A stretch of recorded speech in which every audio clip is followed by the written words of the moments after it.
Right, it's a Friday, and I had brought up a day or two ago I called the Big Beautiful Bill, but apparently it's the One Big Beautiful Bill. Such everyone's abbreviating it now as OBBA,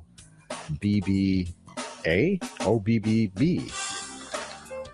Anyway, there's a provision in there that I've not really heard much about, but I think it's fascinating, and that is a dollar for dollar tax credit up to $1,700 for donations to private school scholarship programs. Here to help us better understand and get the details, Brian Jodice is from the American Federation for Children based out of Texas, where they seek to empower families, especially lower income families, with the freedom to choose the best K through 12 education for their children.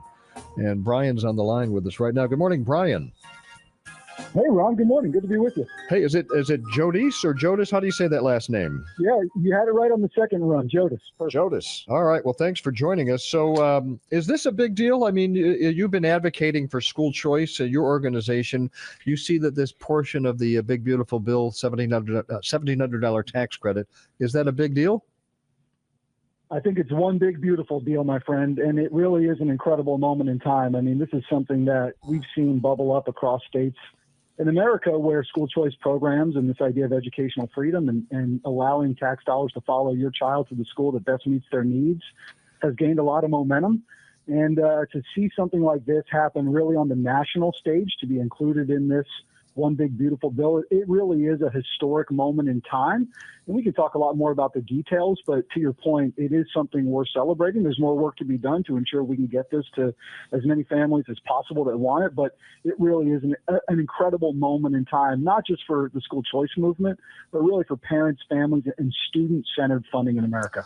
So the it's up to a $1,700 contribution will be credited. I mean, they take that off your tax bill. If you donate $1,700, who can you donate the $1,700 to? What are the organizations that you can donate that to? Yeah, that's a great question, Ron. Here's the way this is going to work. And the beauty is this is a tax provision, right? It's not even really a federally run school choice program. So now in the tax code, there's this 100% non-refundable federal tax credit. It's permanent and uncapped. And so what taxpayers can do, what donors can find scholarship granting organizations that will be stood up in states all over the country. And then they can donate up to $1,700 to that nonprofit scholarship granting organization. They'll then claim the credit, so dollar for dollar. And then those scholarship granting organizations, we'll call them SGOs, can then award scholarships to kids in their state. So the SGOs will stand up in states across America. Governors, state leaders will have an opportunity to opt in, which is an incredible opportunity for governors across our country to be able to really create some student-centered education funding.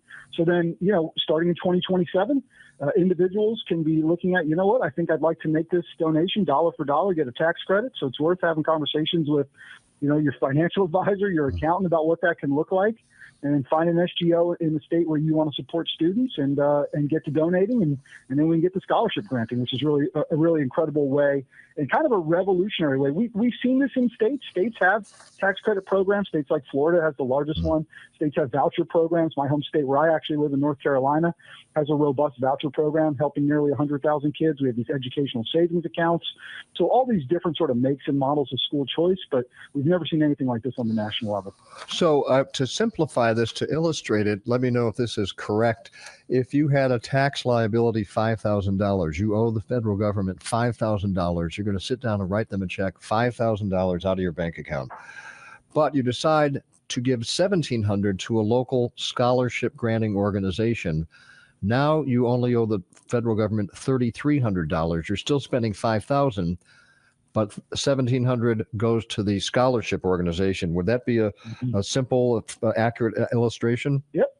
Yeah, you're following along perfectly. And not only does it help your tax liability, but you're able to put dollars directly into kids in the state that you might care about. And so that's why this thing is such a win-win.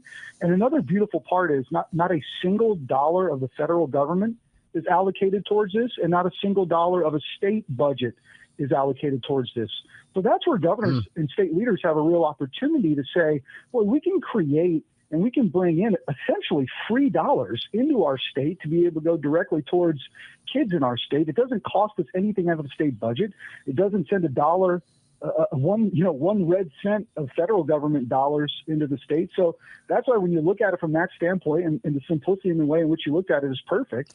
It makes so much sense for states to opt into this in 2027 and bring this into their state. So I was thinking locally, like say we have an arts academy here that goes year round, K through 12. We also have a Catholic school system.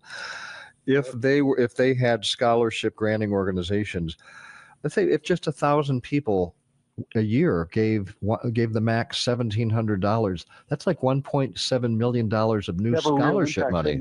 Yeah, it could have a real impact, and the way you're looking at it, I think, is a great way to think about it. And that's what states and state leaders and potential scholarship granting organizations or associations like that, or even just communities need to be thinking about. As long as we have, and in the law says, it's got to be more than one school. So it has to be at least 2 schools reaching more than 10 kids. But if you can get a scholarship granting organization stood up, obviously there's got to be that opt-in component, and they get approved, and then you really could have a real impact. And that's the beauty, is through philanthropic support, you're able to then help kids in your home state or candidly directly in your home community. So it really is an incredible way to think about funding students going forward. Those 2 examples I gave, a Catholic school system and a private arts academy, both do already present scholarships. Do they qualify, or do they have to start one of these scholarship granting organizations?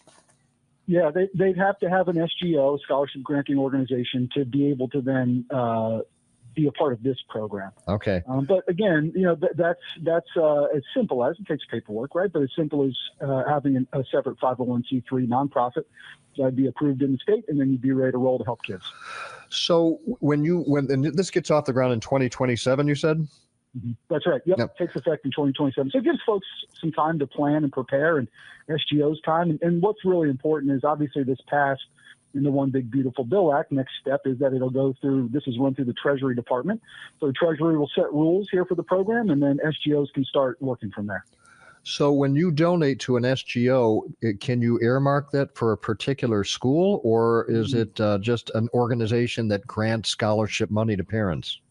Great question. The only stipulation in the law is you can't earmark it for a specific student. It must provide scholarships to 10 or more students at more than one school. That's the way the law is written. And so as long as it's 2 schools, more than 10 students, not in an individual student's name, SGOs will be able to work from there. Okay, I see. So now you anticipate then some advocates or interested parties are going to start these SGOs up over the next year and a half or 2? Well, I think so. And I think this is a critical moment here to make sure people, and I'm really grateful for the opportunity to join you and talk about it such in depth and length, understand what this is, really how it can benefit states. But then, for advocates to be saying to their elected officials and leaders in the states, this is something we should be participating in, right? And so advocating to your governor or state leaders, this is a great program. It won't cost our state anything. It's philanthropic support to help students. We'd love to see Michigan participate in this from day one. And start having those conversations now. On the flip side, I've read a few comments, but I'm not surprised. I think the Teachers Association would be opposed to this. Some people have said, well, won't that impact revenues to the federal government that people will be spending instead of on their tax bill with these SGOs? And how would it impact public schools? Any concerns there? Well, and we've often heard, across the country, and even in Michigan specifically, these kind of programs, will siphon money away from our traditional public schools. I think based on the way in which you've heard me describe it today, that this is donor-driven support to be able to provide these scholarships. It won't have an impact on those local budgets. Now, that aside, I think something, and we can all, I think, agree if we look at this with sort of common sense eyes, the traditional model here clearly isn't working. We're pouring more and more into public education, and not just in Michigan, but across the country. Kids are falling further and further behind. The nation's most recent NAEP scores show that. And so we've got to take a real look at education funding, get it more student-centered, and by creating programs like this, it does that. And what we've seen in neighboring states, and I know there's rivalry between Michigan and Ohio, but neighboring states like Ohio, where they've had an Ed Choice program for 20 years, most recent data shows that kids that use the scholarship have a higher rate of college attainment and graduation, and the kids who attend public schools around them are actually doing better as well. So we really do see this as a rising tide that lifts all boats. Well, you hate to see wasted potential out there. Some kids not reaching their potential Sure. in schools that aren't running well, especially a lot of the big city schools and lower income neighborhoods where the kids just don't have schools as good as some of the better income areas. How would this impact private schools for metropolitan areas, for lower income areas? Well, and we've seen it across the country. And this would be specific to Michigan. Here's why this would be a huge boom and a real help in getting funds to follow kids, right? Because you don't have any school choice programs in the state of Michigan. You've got this Blaine Amendment, which sort of stands in the way of that being able to happen. We could have a longer conversation about that at another time. But this would directly start impacting kids right away in 2027. And we've seen disproportionately access to school choice, or even just the schools that will meet families' needs. For far too long, socioeconomic status stood in the way. But school choice programs across America have been helping specifically low-income minority families attain schools that will best meet their kids' needs. And we've seen positive outcomes because of that. So we need more of it. We need more of it in Michigan. We need more of it across the country. This will help. It's a great start to help, while continuing to go to our state legislatures and say we should be doing more in states as well to empower families with some real freedom to move around and find the environment that's going to best meet their needs. All right. One last question on Michigan. If our governor decides not to opt in and participate, can Michigan taxpayers take advantage of this and donate to SGOs in other states? Or what would happen if Michigan didn't opt in? Sure. So I'll address that first. If by chance your governor doesn't opt in, now I believe your governor's term limited out here, and you'll have a new governor's election. And so you really stand poised to potentially right away in 2027, maybe have a new school choice supportive governor. I know Rep. John James was a co-sponsor of the Educational Choice for Children Act, which sort of morphed into this tax credit late in the legislative process. So I think you've got some opportunities there to still be able to opt in. But yes, donors could still find SGOs in other states. Ideally, look, we want Michigan families to be able to donate and support other Michigan families.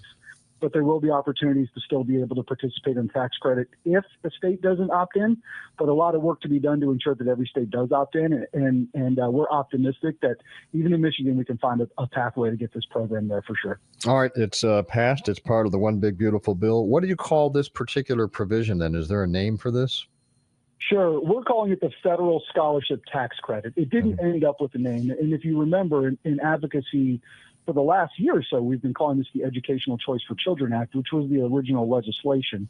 Late in the process, some things got changed with the Senate parliamentarian, and it didn't end up having an official name. We've been kicking around what we call it, but we've been calling it the Federal Scholarship Tax Credit. All right. Brian Jodice is with the American Federation for Children. They are on the web longtime advocates for school choice, for the best choice for K through 12. Again, this is the tax credit K through 12, not for colleges. All right. Well, I really appreciate the clarifications and all the time this morning. Thank you very much, Brian.